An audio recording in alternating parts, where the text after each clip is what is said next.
So for today's project, which is the variation number 2, we are going to need 62 superduo beads. I'm using the violet opal today. 28 number 3 6mm bugle beads here. And they are gilt lined opal. 12 3mm bicones. Now, in place of bicones today, I'm going to be using a 3mm druck or a 3mm pearl bead so that you can see those in place as well. And some size 11 seed beads. Today it is Duracoat galvanized purple orchid in the Miyuki. Really pretty color. As with the last 2 projects, I'm using the 0.006 in the dragon thread today with my needle in the middle of 2 yards of thread. It's going to take 2 yards to do 1 earring because we're going to take and put our needle in the middle of the thread. So I'm going to put the 2 ends together, knot these, and I'm going to go through about 3 times and then pull that really nice and tight to get a cute little knot. I'm going to be using my Wildfire cord cutter today to zap those and get that down there so that I have just a small little knot here on the end. Now, if you missed Monday or Tuesday's version of the project, Sammy will put links up here so that way you can see those projects. But on Monday, we learned how to do the Flabellum earring. This was our retro redo for February. This was the original version. Then in yesterday's video, I did the Flabellum earring variation 1. So you can see that the variation is longer and wider than the first one. Now today's video is going to be variation number 2. So whereas variation 1 really comes down to a nice point, variation 2 is going to be a little bit wider but not as long. So that'll kind of give you an idea of what variation 2 is going to look like. So to get started, I have already put my beads, my little bugle beads here in a pile of 12. We are going to be doing the 12 bead ladder here, just like we've done the last 2 days. So I have my 12 beads in the little pile. So to start, I've got a bugle, a size 11 seed bead, and a bugle. I'm going to bring these beads down. And I want to take the needle and I'm going to go in between my 2 threads here so that it will catch against the knot. I am going to go ahead and bend the bugles and then pull the thread. I'm going to go through the first bead the last bead that I added, which was a bugle here. And then I'm going to go through the 11 and the bugle. And you'll notice as I go through the bugle, I go straight up or straight down through that bead. If I pull side to side, what's going to happen is if I have a sharp point here, it's going to cut that thread, and I don't want that. So my thread is coming out of the bottom of the bugle, so I pick up a bugle and a size 11 seed bead. I want to make a circle, so I'm going to come back around. I'm going to pull straight down, but before I pull it tight, I'm going to fold the 2 bugles together so that they're closer together. And I'm going to give each bead thread a little tug there so that way the threads are even. And then go through the bugle that I just added to get into position. Now I'm coming out here at the top, so I'm going to pick up an 11 and a bugle, and then I'm going to come back around to make that circle. Go ahead and kind of push them together there. And then to get into position, I'm going to go through the 11 and the bugle.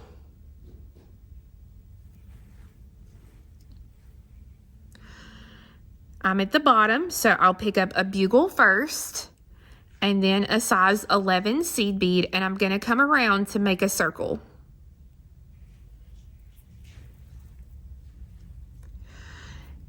Press these together and pull.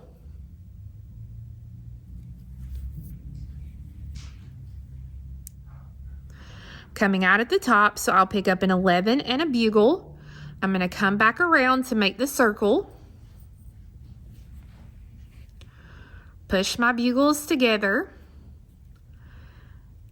This will definitely need to be done the way that I'm showing you, giving you these little tips and tricks when working with the bugles, especially if you choose to work with the twisted bugle beads, even the longer ones, just because they have an even sharper edge than normal bugle beads do.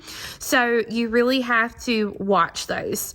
One of the biggest complaints I see with people who work with bugle beads is it cuts their thread. That's the reason we're working with a doubled thread today, and that's the reason I'm giving you, these little tips and tricks about how to pull the thread when you're working with bugles and how to kind of go ahead and already get them into position. So that way it's not a big issue for you. Some colors of bugles also will cut easier than others, and it's just because of the finish or the way that they've been cut. So you just have to be patient when working with bugle beads. Now you can see here I have a little bit of excess thread. So this just means that one thread needs to be pulled so that now it looks good and is all together. So I'm coming out at the top, so that's an 11 and a bugle. And I come back around to make that circle. Put the threads together and pull. I'm going to go through the 11 and the bugle. And then I'll have a bugle and an 11. I'm going to come around to make the circle.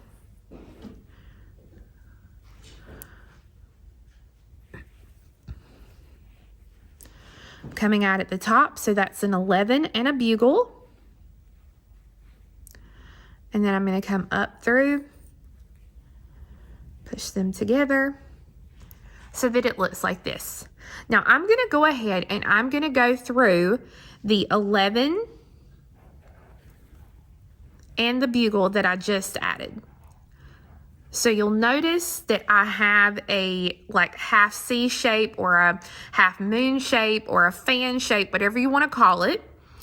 This is going to be where my bugles are going to go, or not my bugles, but my duos are going to go. And this is going to be where the top of my earring will go. So from the first project here, I only added one 11, a bugle, and an 11. For the variation here, we will actually do two 11s and a bugle. So it's two 11s, a bugle, an 11, a duo, an 11, a bugle, and two 11s. So that this is what we have to pick up.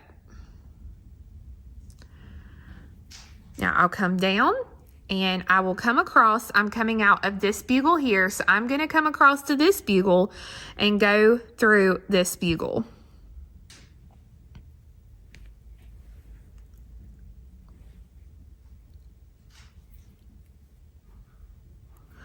So that my piece looks just like this. I'm going to go through the size 11 seed bead right next to the bugle. And then I'm going to pick up my duos. So I pick up a duo and I go through the next duo.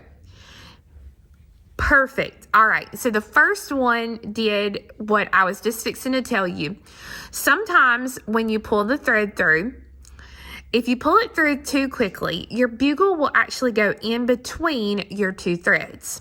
Now, you can wax this and help the threads stay together, but it's just as easy just to take your needle and I'm going to grab a hold of one of those little threads and bring it around so that now it's fixed itself. The thread is already waxy, so I don't want to wax it again, but you can wax it to keep those two threads together. It's completely up to you. But I'm just going to take my time as I pull through, and you'll notice how they just pop into place. In yesterday's video, I said using matte finish beads would make you say some nasty words. And the true matte finish beads do. Now this bead that I'm using today is like a semi-frosted bead, which means it's not completely matte finish. So it's a little bit easier to work with than a plain matte finish bead. I really, really wanted, just a shiny bead like the rest of my samples were, but I couldn't find one that I really liked with these colors. So I just grabbed this one and I said, we'll see where the chips fall.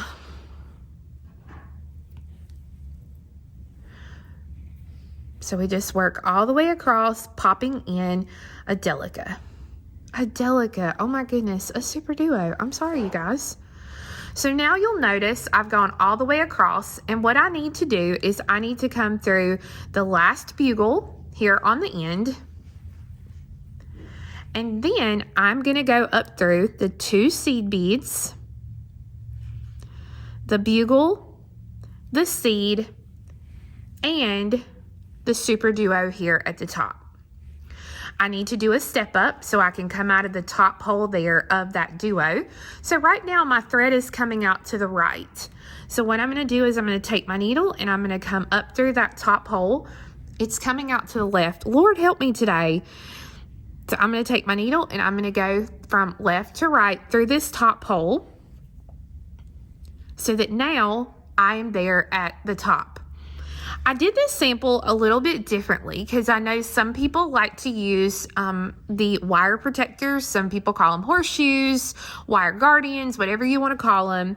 Normally, me personally, I don't like how these look. So normally I like to just use my little loop of seed beads, but I did want people to see how it would look if you used the wire guardian. So that's what I'm going to do today.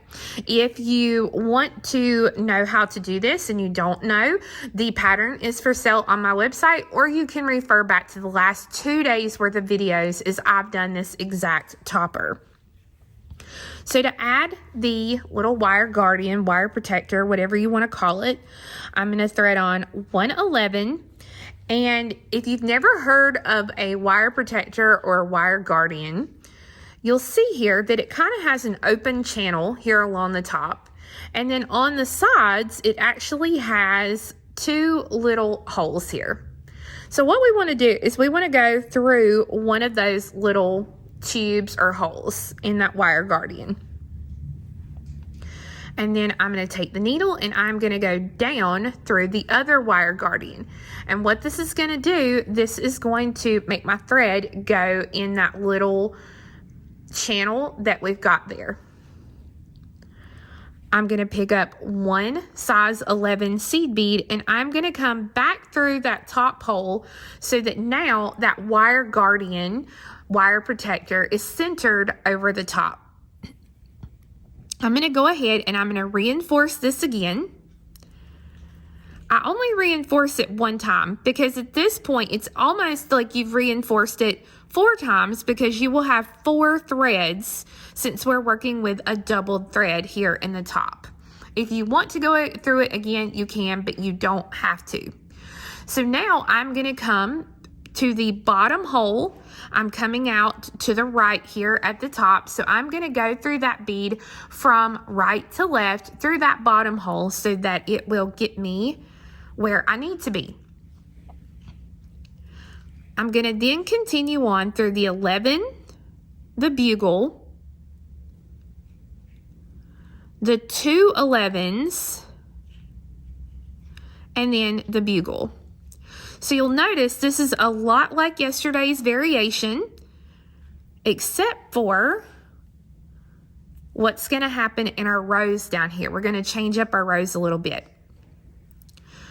Just like our other 2 projects, we are going to go through the 11s and the duos until we come out of this duo here on the end. So I'm going to take my needle and simply go through the 11 and the duo. And I'm going through the hole that I've already been through on those duos.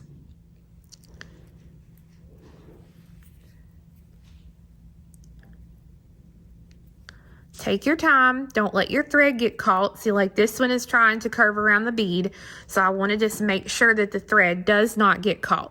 So I'm going to continue going through my beads until I get here to the end and I come out of this last duo, and then I'll be right back with you. So I've gone through the beads and I'm coming out of this last duo here on the end.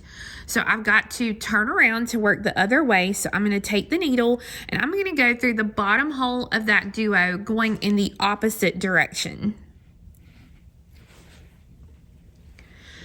We're going to do this step differently.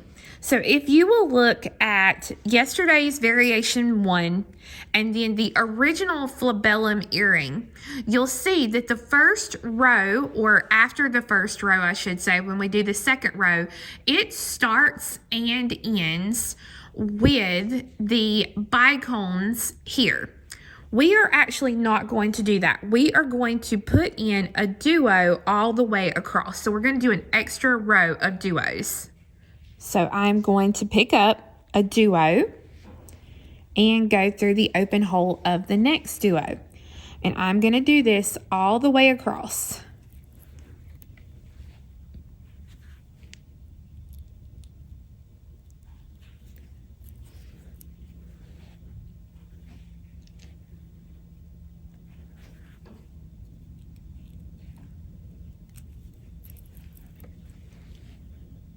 So this is what's going to give it, by adding this one extra row, this is what's going to give it that wider appearance, but shorter appearance.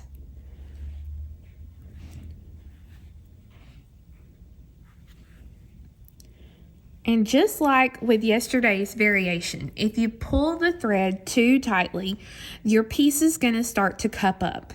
And we don't want that. So you may have to take and kind of press it with your fingers to just get everything flat and not wavy like we want it to be. So at the end of the row, this is what it will look like. Now I need to be coming out of this bead right here, so that way I can work the next row. So what I've got to do is I've got to turn the thread around, and I have to come through 1, 2, 3, 4, 5. Or no, I'm sorry, 1, 2, 3. I have to come back 3 beads. So 1, 2, 3. So I'm going to take the needle and working in the opposite direction. I'm just going to go through. And again, if you can't get through all the beads at once, go through 2 or even 1 bead at a time. Don't force it. All right. So my needle came out on the other side, so I'm just going to stick the needle through that opening there so it's out on the side that you can see. So now I'm going to turn around and I'm going to come back through 2 of my beads here. So just like that.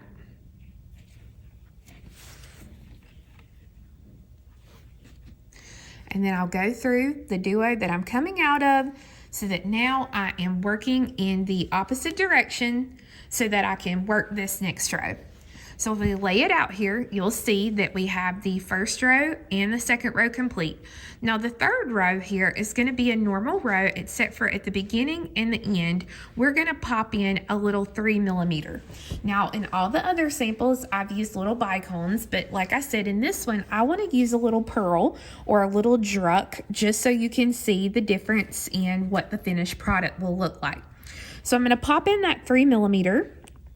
And then I'm going to chase my duo around the little bead mat here. And I'm going to work through just putting the rest of the row in with duos.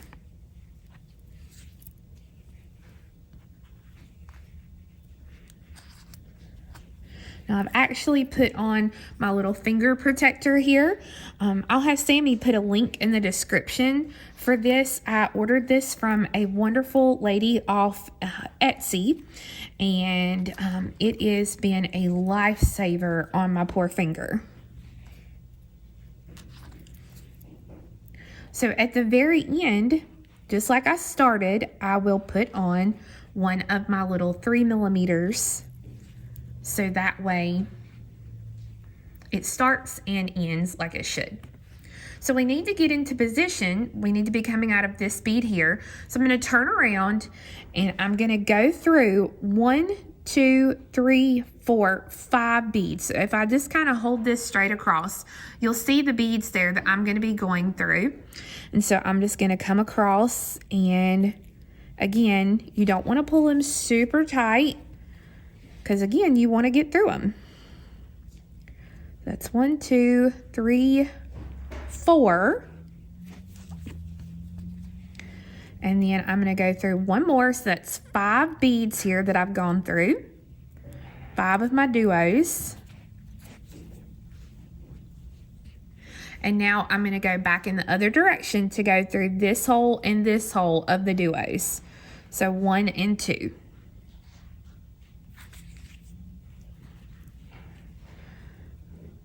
Come back through. And we are going to start and end with our 3 millimeters. So again, I'm going to be using a little pearl here. Well, I said that. Let me get a hold of it here. This little guy does not want to be picked up. So I pick up my little 3 millimeter pearl and I go through the next duo. Now you'll notice here, you will have 1, 2, 3 open spots. So the first spot, we're going to put in a duo.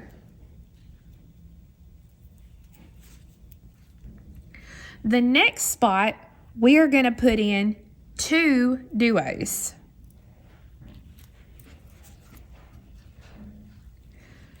The next spot will be a single duo. And then the last spot is going to be another one of our 3 millimeters. And then I will go through that last duo. So just to go over that row again, just so you can see, we added a 3, a duo, 2 duos, a duo, and a 3. So we have to get in position because we need to be coming out of this duo here. So I'm going to turn the beadwork and I'm going to work in the other direction, and I'm going to go through 1, 2, 3, 4, 5 of my duos. So working in the opposite direction, whether you can go through 1 bead, 2 bead, whatever you can get through. We're going to go through 5 total duos.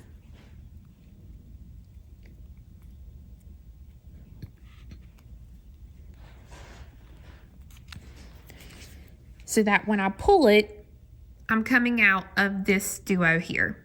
Now I'm going to work in the opposite direction, and I'm going to go through the bottom hole of the duo I'm coming out of and the top hole of that first duo there.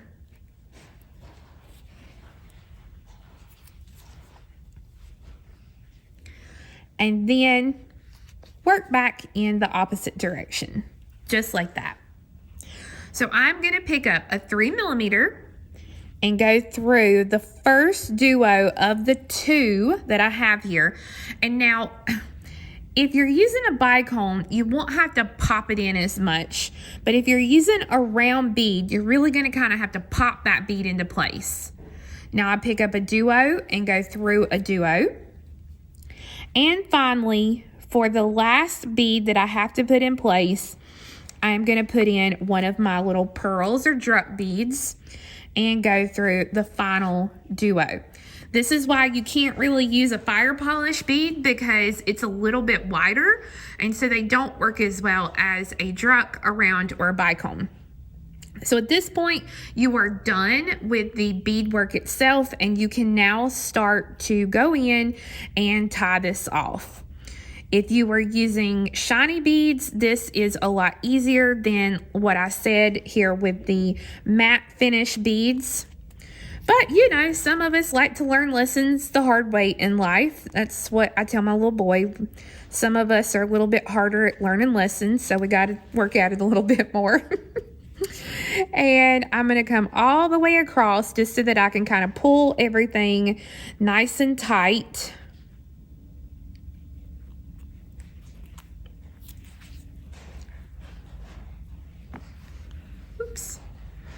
And then I'm going to put a knot right here. And then I'm going to continue on through the next duo and round bead here. I'm going to go through the duo, and then I'm going to use my little scissors or thread zap or whatever to get rid of this excess thread. Now you want to be careful if you do it right here on the end. Don't cut any of the little actual threads that you've got that are there. You want to just cut the threads that you're kind of working with here. So I've got that taken care of, so that now this is what this earring looks like. I love this variation. I don't know why, it's my favorite of the variations. Now, we need to actually put our ear wire here at the top. So I wanted to show you in case you've never used, let me grab one of my little ear wires here. In case you've never used one of these wire protectors before, all we do is you can thread it over your ear hook here and then close that so that this is what your completed earring will look like on that variation. So you can see here now all the beautiful variations that you can do with the Flabellum earrings. Now, one thing that I did not do is I did not use the longer bugles here for this part. Now, you can definitely use those. I just personally, it's just a personal preference. I don't like how they look. I like the 6mm bugle on these. So again, this was Monday's video, day 1. This was the retro redo with the Flabellum earrings. This was yesterday, which was February the 1st, variation number 1 of the Flabellum earrings. And then, of course, today, February 3rd, 2022, this is the variation 2 of the Flabellum earrings. Before I go, I did want to let you know, I always get questions. The bead mat that I'm working on today is by the Bead Wrangler. You can find her at etsy.com/shop/bead wrangler. I know I'm going to get questions as well about the awl that you've seen in my video. This is by Lisa Turin Designs. You can find her on Etsy. It is a beaded awl cover. It is amazing. So friends, thank you so much for watching. I think these might be my new favorite earrings, this variation of it. I absolutely love them, and I hope that you do as well. Remember, if you missed any of the videos of the last 3 days, make sure to click back. I'm going to have Sammy put descriptions down there so that you can go back to those videos and see them. I do have the pattern available for sale on my website, offthebeadedpathbeadstore.com. If you purchase the Flabellum earring pattern, it will actually have the 2 variation patterns in it as well. So you're getting 3 patterns for the price of 1. So it's a really, really, really great pattern pack to purchase. I also have kits available on my website for this project while supplies last. Again, that's offthebeadedpathbeadstore.com. I hope you'll join me again for another fantastic video as we explore the world of beads and what all we can do with them. So thanks so much for watching. We'll see you again next time. Bye-bye.